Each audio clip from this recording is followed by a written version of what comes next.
Nobody ever got rich by doing what felt smart in the moment. Think about the last time you made a financial decision that felt completely logical, responsible even. Maybe you skipped investing because the timing felt off. Maybe you stayed in a comfortable job because the salary was good enough. Maybe you told yourself you'd start next year when things settled down. Here's what nobody tells you. The people who are quietly building serious wealth right now, most of them didn't feel ready either. The difference isn't income, it isn't luck. It's 10 specific decisions, made early, made deliberately, that most people never make at all. And I'll show you all 10. But I want to start with the one that almost nobody talks about because it's the one that changes everything else. I'll get there. But first, let me tell you about a decision that cost someone 6 years of their financial life without them even realizing it. His name was Devlin, 29 years old, mechanical engineer, making $78,000 a year.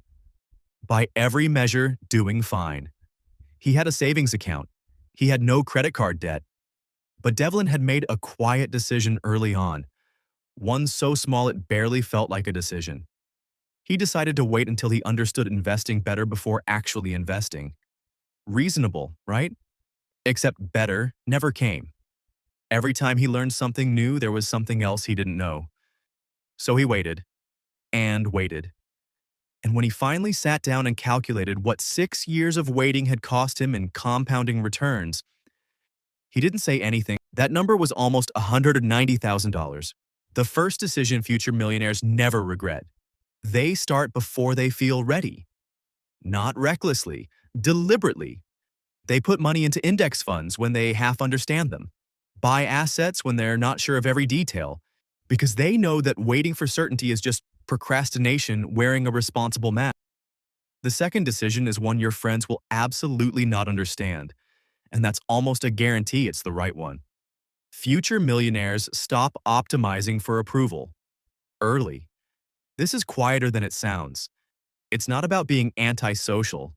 It's about recognizing that the most expensive thing in your life might be the lifestyle you're performing for people who aren't paying your bills. Think about your last 3 big purchases. How many of them were actually for you? The research on this is uncomfortable. In The Psychology of Money, Morgan Housel puts it plainly. Wealth is what you don't see.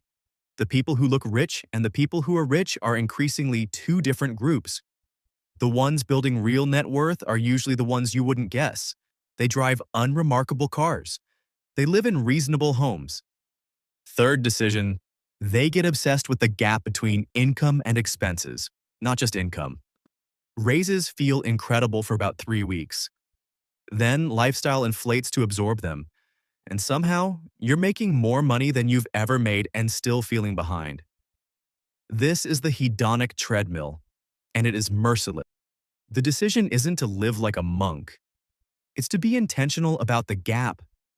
Every dollar of that gap invested early works for you while you sleep, while you're at dinner, while you're doing literally anything else.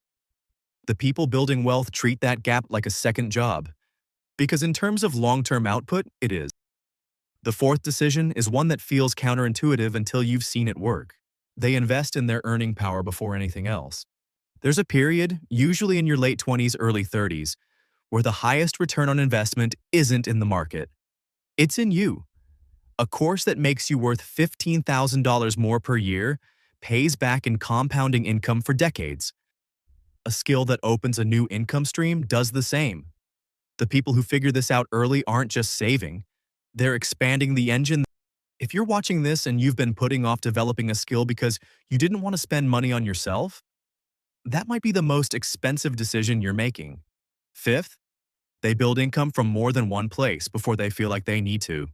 Not because they're greedy, because they understand something about risk that one-income households often don't. A single source of income, no matter how stable it feels, is one decision away from being gone.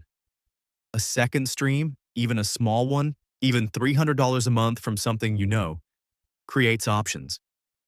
Go ahead and subscribe if this is hitting differently than what you usually hear, because we're only halfway through and the next 5 are where it actually gets interesting. Sixth decision, they choose the right partner or they protect themselves clearly from the wrong one. This isn't romantic advice. This is financial reality. Thomas Stanley's research on American millionaires found that financial compatibility, shared values around spending, saving, and ambition, was one of the clearest predictors of long-term wealth building. A partner who spends against your savings or who has a fundamentally different relationship with money creates a drag on your financial life that no investment strategy can fully overcome. This isn't about finding someone perfect. It's about having honest conversations early, the ones that feel uncomfortable, before the finances are legally joined. Seventh, they make peace with boring money decisions. The wealth-building decisions that actually work are almost never exciting. Automated transfers, consistent contributions to retirement accounts, not touching investments during downturns, saying no to things that feel urgent but aren't important. The financial content industry runs on novelty, new strategies, hot sectors, secret moves. But the people quietly accumulating wealth are usually doing something embarrassingly simple, with aggressive consistency over long periods of time. Boring, executed relentlessly, beats clever, executed sporadically, every time. Eighth, they stop treating their emergency fund like a savings account and start treating it like infrastructure. 3 to 6 months of expenses sitting somewhere accessible, not invested, not touched, not rationalized away. This is the thing that lets you take calculated risks with everything else, because you know the floor is solid. Without it, every financial decision gets made from a position of anxiety. With it, you can afford to think clearly. Ninth, and this is the one that almost nobody talks about, the one I promised you at the beginning. They learn how to think about opportunity cost. Every financial decision is actually two decisions: the thing you're choosing and everything you're not choosing instead. When you spend $400 on something you don't deeply value, you're not just spending $400. You're spending the return that $400 would have generated over time. The people who build serious wealth start running this calculation automatically, not obsessively, just honestly. It changes what they buy, where they work, how they spend their time. It makes every decision feel like what it actually is, a choice with a real cost on both. 10th, and I want you to sit with this one. They redefine what winning looks like before the world does it for them. There is a version of financial success that society will hand you as a template: specific car, specific house, specific salary milestone, specific age by which you should have made it. And if you chase that template without questioning it, you can spend your entire working life optimizing for a finish line that doesn't actually make you happy when you cross it. The people who end up genuinely wealthy, not just on paper, but free, calm, actually in control of their time, almost always made an early decision about what they were actually building toward. Not the template, their thing. They didn't regret it, not one of the 10. The gap between where you are and where you want to be financially isn't usually about information. You know most of this. The gap is about which decisions you've actually made and which ones you've been deferring until it feels like the right time. It doesn't start feeling like the right time. You just decided it.